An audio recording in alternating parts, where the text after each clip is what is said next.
दिन हाँ रात दिन रात दिन हाँ रात दिन रात दिन घुसे रे मोला आदत पड़ गई रानी जब ले चढ़े है वो 18 के जवानी। रात दिन गुटका के मोला आदत लग गई रानी जब ले चढ़े है वो 18 के जवानी। पड़ोसी टूरा मन के देखा देखी माँ बिगड़ गए हम बिंदिया रानी पोखर बिना मन माने नहीं। रात दिन हाँ रात दिन घुसे मोला आदत पड़ गई रानी जब ले चढ़े है वो 18 के जवानी।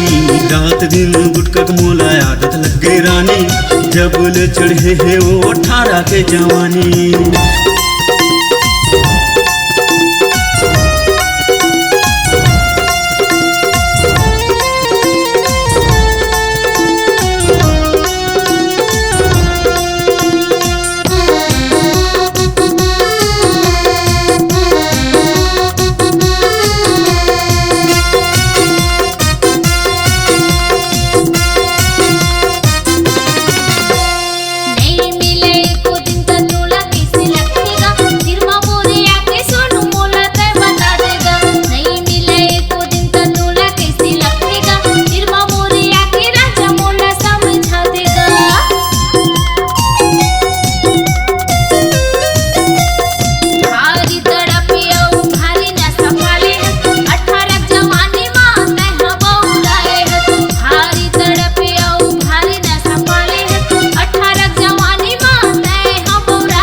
पड़ोसी टूरा मन के देखा देखी माँ बिगड़ गए हम बिंदिया रानी पोखर बिना मन माने नहीं। रात दिन हाँ रात दिन घुसे रे मोला आदत पड़ गई रानी जब ले चढ़े है वो 18 के जवानी।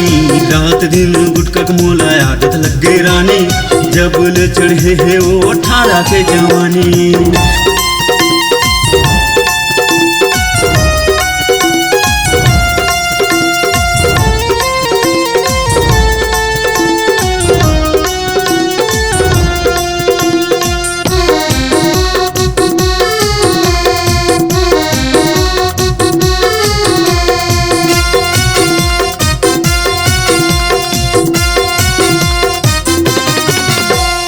नहीं मिला एको दिन त भारी मैं तड़पो वही पगला बरोबर यति होती करतो मार्केट माया फिरानी भारी है बेमत बूढ़वा जवान सब ये घर पीछू पागल है।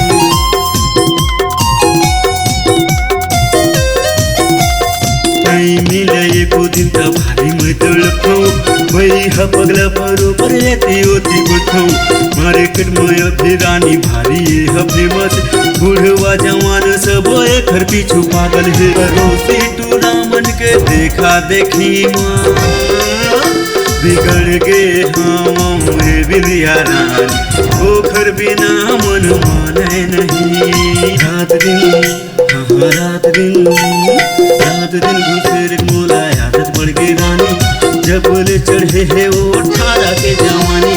रात दिन गुटका के मोला आदत लग गई रानी जब ले चढ़े है वो 18 के जवानी। रात दिन गुटका के मोला आदत लग गई रानी जब ले चढ़े है वो 18 के जवानी। जब ले चढ़े है वो 18 के जवानी। रात दिन घुसे रे मोला आदत पड़ गई रानी न सपति के आदत पड़